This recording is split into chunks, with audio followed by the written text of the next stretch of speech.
Hey everybody. So I'm rocking my Rasta cap. It's got the green. Is it red, yellow, and green? Or green, yellow, and red? I'm looking around in order to find it. Green, yellow, and red, I think that's the Ethiopian color signature, or the it's green, yellow, and red. Whereas Ghanaian is red, yellow, green. So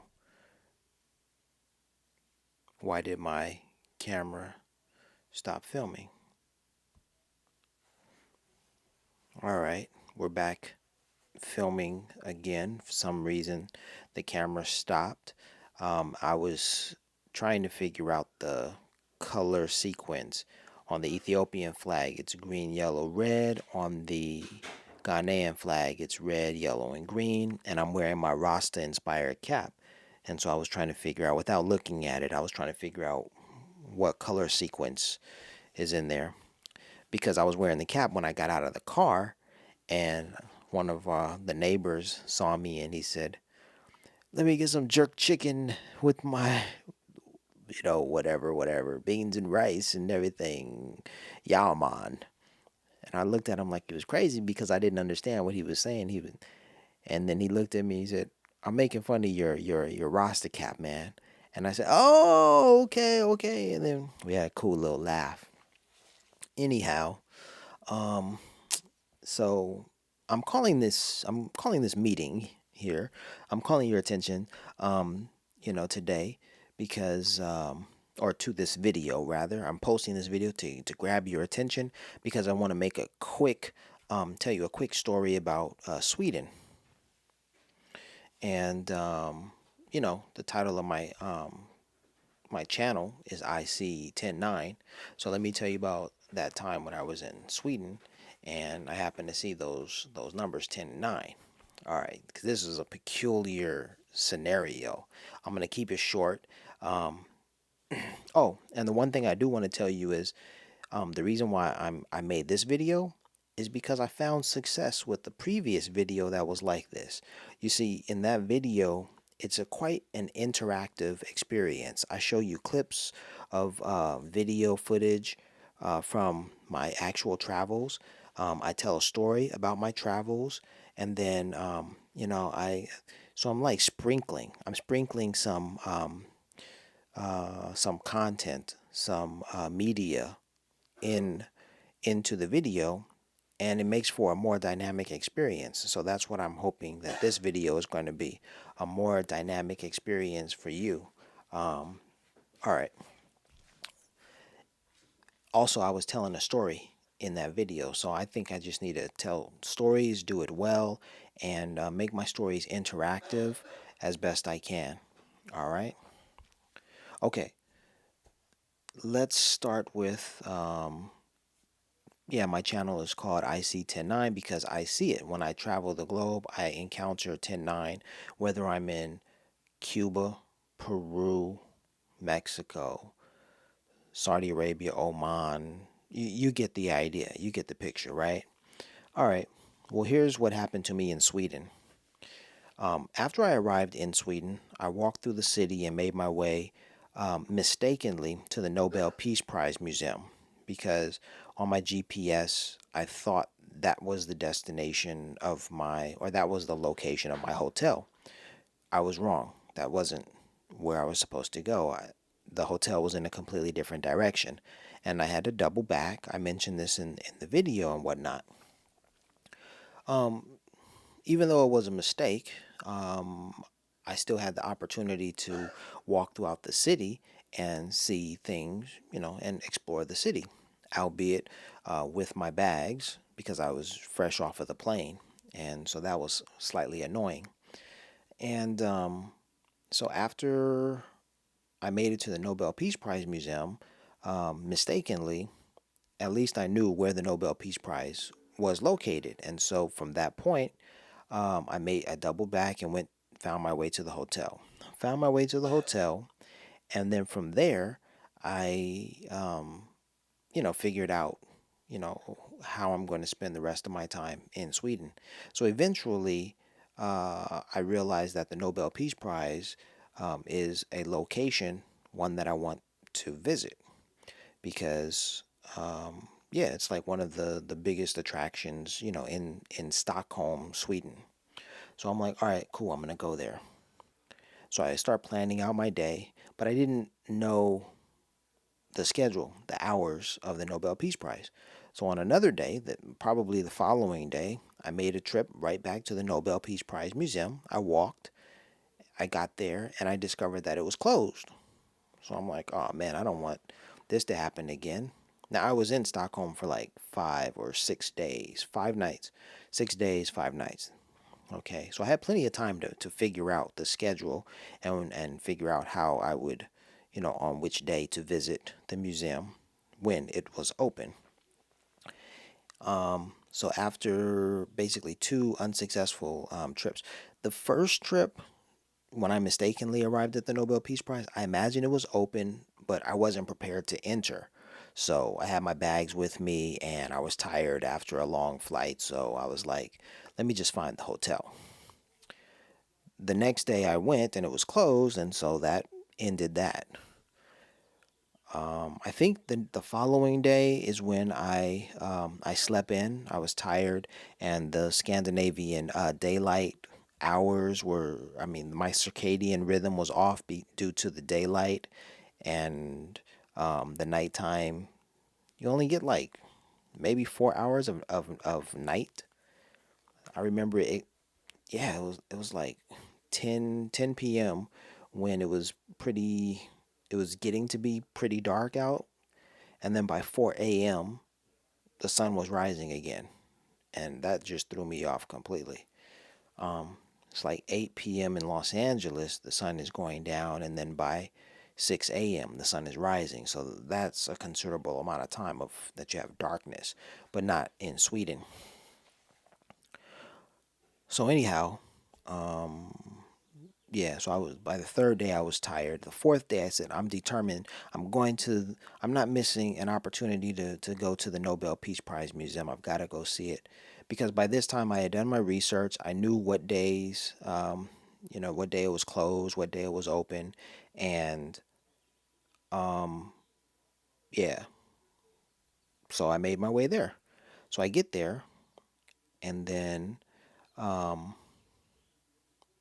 things just started happening. Very cool things started happening. Like I talked with a young Eritrean woman who worked at the museum shop, um, and we had a cool little vibe about Nipsey.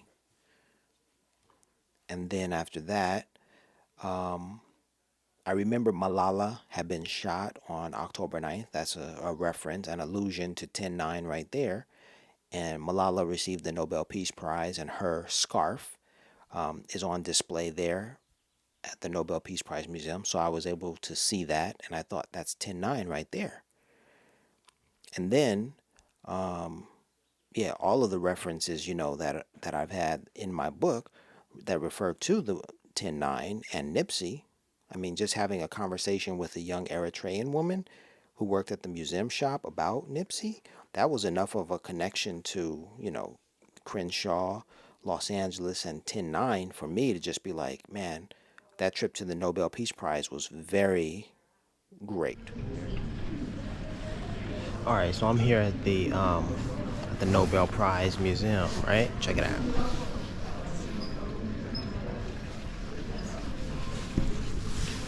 So I went into the museum shop, and I just purchased a few postcards, cheap, souvenirs and whatnot.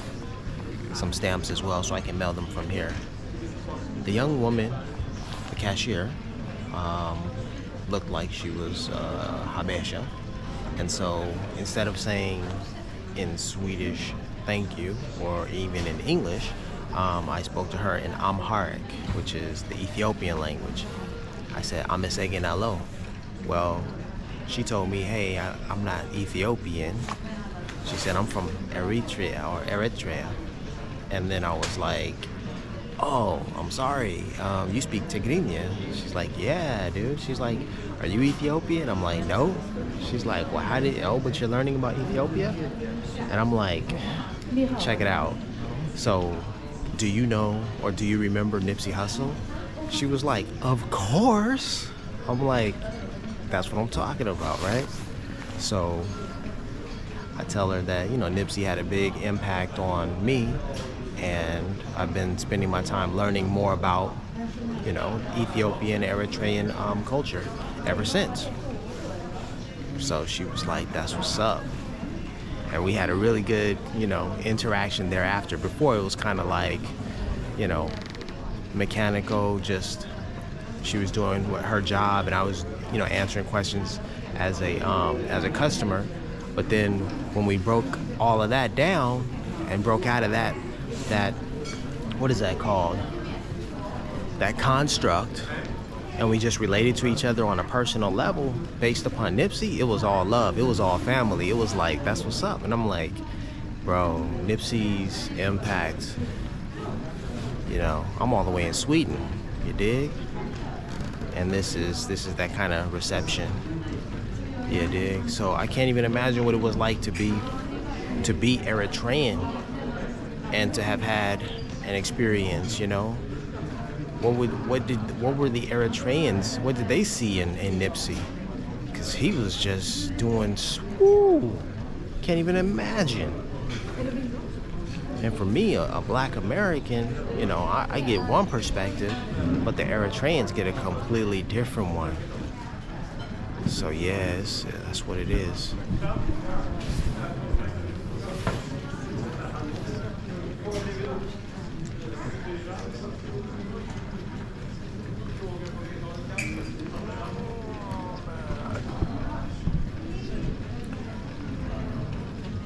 Those blue and yellow lights, I think that is a recent installment in that's a reminder of the Ukraine. So that's what it is. Very wonderful. But then you add Malala to it, and then that's even more special. And then the thing happened. The thing that I wanted to tell you about. This is what happened, and I have the footage to show you. So I go on the tour. Now the way I got on this tour is as soon as I entered to pay my admission, the lady behind the desk said, "And you're going to go on the tour, right?" She's like, "Welcome to the Nobel Peace Prize, whatever, museum or whatever." And she's like, "You should go on the tour." And I'm like, "Huh?" I thought I would just walk around. And she's like, "No, but you should go on the tour." And she spoke to me in English. So I'm like, "Oh, okay, fine. I'll go on the tour." The tour was free. And she's like, "The tour will begin in about 15 minutes." I'm like, "Oh, okay, cool." I did not know that she was going to be the tour guide. She was nice enough to tell me, "Hey, the tour is beginning. It's going to be in English. You should join the tour." And I'm just like, "Okay, I guess I will." So the tour begins, and we're moving from, section to section in the museum, and then we get to this wall display, or this we get to this wall where there are four different displays, and she tells me, or she's telling the group, the story about, what we're looking at behind each display. I'm standing about 6, 7, maybe 8 feet away from the displays, listening to her give her, her speech. And I can clearly see from where I'm standing to the last display, I can clearly see the number 10 and 9 written on a piece of paper inside of the display. And I'm like, you gotta be kidding me. You've got to be kidding me. I can clearly see the numbers 109 from where I'm standing. I'm bugging out at this point. I'm like, okay, so I was meant to come to the Nobel Peace Prize Museum because there's so many connections to 109 here that it was like I needed to be there. You know what? I had a conversation with Yogi Marquise, and he told me that these 10-9 experiences are magnets, that he said that I am a magnet. So even though I'm not looking for these moments, for these connections, they and I are attracting are attracted to each other. So in pretty much a real, it's a psychic connection, because when I got off that train in Stockholm and I made my way to the Nobel Peace Prize in the beginning, the first day that I arrived, that was like the attraction. It was like, come here. But then I pulled away, went to the hotel. But then the next day I came back. It pulled me there again. It was closed that day, and then I retreated. And then I made up my mind. I have to go to the Nobel Peace Prize. I get in there, and then there it is. Boom, boom, boom. At least 3 different significant connections to 10-9 drew me in there. Yeah. In the last display over here, Yeah. I can't see it, but is that a number? Could you read that number to me, please? The 1934 and 109. Okay, thank you. Yeah, that's the number of the nominee. So they put a number. So that's nominee number 109. That's an interesting nomination letter, by the way, or it's a telegram, which was quite usual back in the days. That's my story. So, yeah, resonate on that.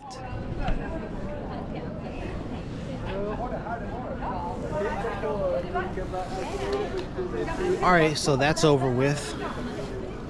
And that was really dope because of all of those 109 connections. I wish I had filmed or recorded the conversation I had with the young Eritrean woman who works there. She told me what Nipsey meant to her. He was a success.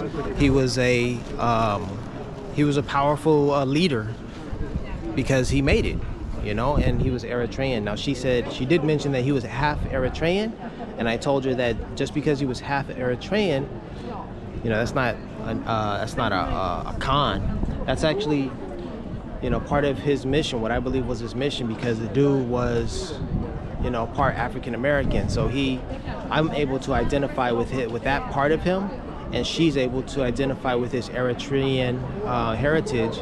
And I told her that those two parts, that Nipsey was a unifying force, so that he was able to unify us, an American black man and an Eritrean. So that was the idea I shared with her. It was well received, and I don't know, her colleagues came out to be like showing her some support, and I'm like, look, I'm sorry to weird you out like this. I gave her my my stickers so that she can check me out or whatever, but yeah, I guess I'm a little overzealous about this stuff, but I don't know, for me it's real. She said, oh, you're supposed to say Eritrea on the sticker. It's like, yeah, but I haven't traveled there yet. I wanted to. I tried to travel to Eritrea in 2019. I was going to Eritrea, and then the Ethiopian Airlines crash occurred, so that scared me. Anyhow, that's the situation. It was really nice visiting the Nobel Peace Prize Museum, and that's the capstone on this trip to Sweden. It truly is the capstone. Man, this was amazing to have had this. So the other thing is, this is the first place that I walked to when I came here. I didn't even know what kind of experience I would have, and there it is, There it is. Got three wonderful situations. One, I was talking to the young Eritrean woman who works there. That was one aspect. The other aspect is Karl von Ostrowski, that dude, a German journalist, informed people about Nazism and militarism. He was warning people about the threat in his day. And there's a telegram there, and the telegram is for, has written on it, 109. And then the last thing is Malala. Malala was shot on October 9th. And part of the tour is her scarf. So I'm really, really kind of excited, kind of bugging. I came to Sweden, and why did I come to Sweden? I think it was because of that. Yeah. So basically, what it boils down to is like, it could be, it's like all of these, all of these trips. There's like an idea that, hey, you want to have a really nice trip. You really want to have a good trip. You want to have the best experience. Um, but in the end, your experience is limited to how much money you have, the friends, the contacts that you have, the hotel where you stay. Like all of these factors play into the experience. But if you can find something that connects with you, and resonates with you even way deeper than just the material aspect, like, oh, I had the nicest hotel, oh, I was able to jet ski and swim and do all of this kind of stuff. If you have a deeper connection to the place than all of that, then it was worth it. It was completely worth it. And so this this is why I came to Sweden. I didn't know it. I had no idea why I was coming to Sweden. I just knew that it was a $345 trip to Europe, and I was gonna be, I was gonna be a very lucky guy in a very, posh place. And here I am, encountering some of the coolest stuff. All right, so that's my story. That's my story, y'all. Like, I didn't plan that. Didn't plan any of this. I planned to be in Sweden, yes, that was part of the journey, but it's just these things unfold as you travel. So, for anyone who aspires to travel, just like, excuse me, remember to be open minded and let the experience wash over you. And yeah, and then make a deeper connection with the place that you travel to than just, oh, I had a really nice stay at this nice hotel and took some wonderful pictures and I sat by the pool or I went to the beach. Like, find something deeper to connect, you know? And then there you are. Thanks for listening. I'm Larry Wiggs and my channel is iSEE109. Thanks for checking in with me. Peace.